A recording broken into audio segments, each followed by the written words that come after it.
At Christmas dinner, my grandma laughed and said, "Good thing your parents pay off your student loans." I replied, "What loans?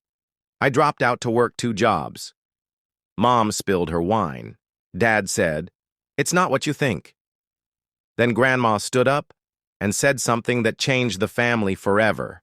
"Good thing your parents pay off your student loans," Grandma said with a chuckle, dabbing cranberry sauce off her chin. Her voice was light, but the room fell still. I didn't mean to say it, it just came out. "What loans? I dropped out to work 2 jobs." Mom froze mid-sip, red wine spilling down her blouse like blood. "Daniel." Dad stiffened. His voice was low, almost rehearsed. "It's not what you think." "Isn't it?"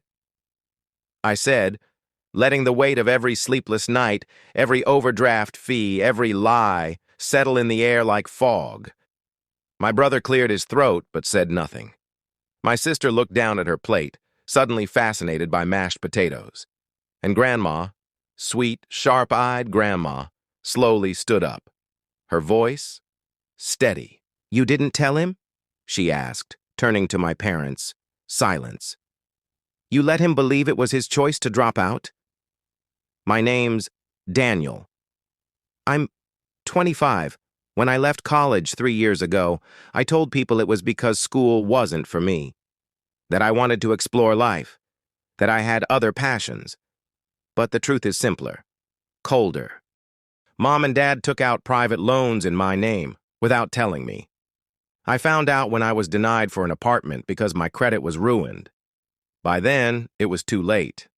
So I came home, took 2 jobs, one at a shipping warehouse, the other delivering groceries, and kept my mouth shut, because that's what I'd always done. I was the dependable one, the quiet one, the one who never asked for help. They relied on that until tonight. Mom, Carla, 52. Sweet in public, passive-aggressive at home. Signed the loans for his future, never apologized. Dad, Richard, 54. Proud, distant, said, "It was the only way to keep the house." Didn't ask if I agreed. Liam, brother, 21. College sophomore, full ride. Still got a living allowance from my parents, money that came from my paycheck. Sophie, sister, 28. Married rich, stayed silent. She knew, always knew. "Why would you lie to Grandma?" I asked. Mom looked like she might cry. "Because it made us look like good parents." "You used my life as a PR campaign?" Dad tried to interject. "We had to." "No, you chose to. I dropped out to fix a mess I didn't make. You called it family sacrifice. I call it theft." My heart pounded. My palms were sweating, but my voice didn't shake. "I covered your mistakes for 3 years, while you told people I was finding myself." Across the table, Liam's face turned red. He wouldn't meet my eyes. I wanted someone to interrupt, to say, "We didn't know. We're sorry." It wasn't fair. But no one did. Just awkward silence. Guilt on their faces, but no words. I thought about all those nights I skipped meals so the internet wouldn't get shut off.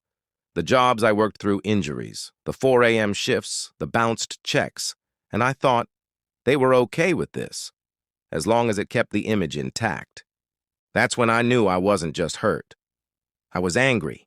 3 years ago, I came home for Thanksgiving break. I remember Mom crying at the sink, bills everywhere. Dad said we might lose the house. They asked to borrow my name for a loan. "Just for a month," Mom said, but I never co-signed anything. I never had to. They used my social security number, without telling me. And when I found out 6 months later, I confronted them. "You said you'd fix it." "We will," Dad had said. "We just need time." I gave them 3 years. They gave me silence. I reached into my jacket pocket and placed a flash drive in the center of the table. "What's that?" Sophie asked, finally speaking. Audio of the phone call I had with the loan officer. The one where he told me exactly when the loans were opened, what IP address was used, whose email was listed, and an email from the private investigator I hired, with screenshots, transactions, signatures, even voice memos. Mom's face turned gray. Dad looked like someone had unplugged him. "You recorded us?" "No," I said. "You did. When you lied in writing. I didn't raise my voice. I didn't need to. You all finally hear me now?" I said. "Or do you need another file?" Mom burst into tears. Dad stood up fast, knocking his chair backward. Liam muttered, "Holy shit." Under his breath, Grandma didn't move. Sophie whispered, "You're blowing this way out of proportion." I turned to her. "You knew, and you did nothing. You're not quiet. You're complicit."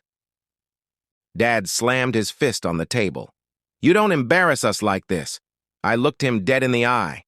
"You embarrassed yourselves. I just finally stopped cleaning up after it." I stood up. Calm, clear, done. "You have until the end of the week to start repaying what you owe, or I press charges." Nobody followed me to the door, except Grandma. She slipped a hand into mine. "I always wondered why you looked so tired. I'm sorry, Daniel, for not asking sooner." For the first time in years, I felt seen. "Thank you," I said. I walked to my car in silence. No yelling, no drama, just peace. It's been 6 weeks. They sent the first payment last Friday. Dad's pride took a hit, I'm sure. Mom hasn't called. Sophie emailed once, said she didn't know the full story. I didn't respond. But Liam? He showed up at my apartment with groceries and tears in his eyes. "I didn't know, man," he said. "I swear, but I want to help."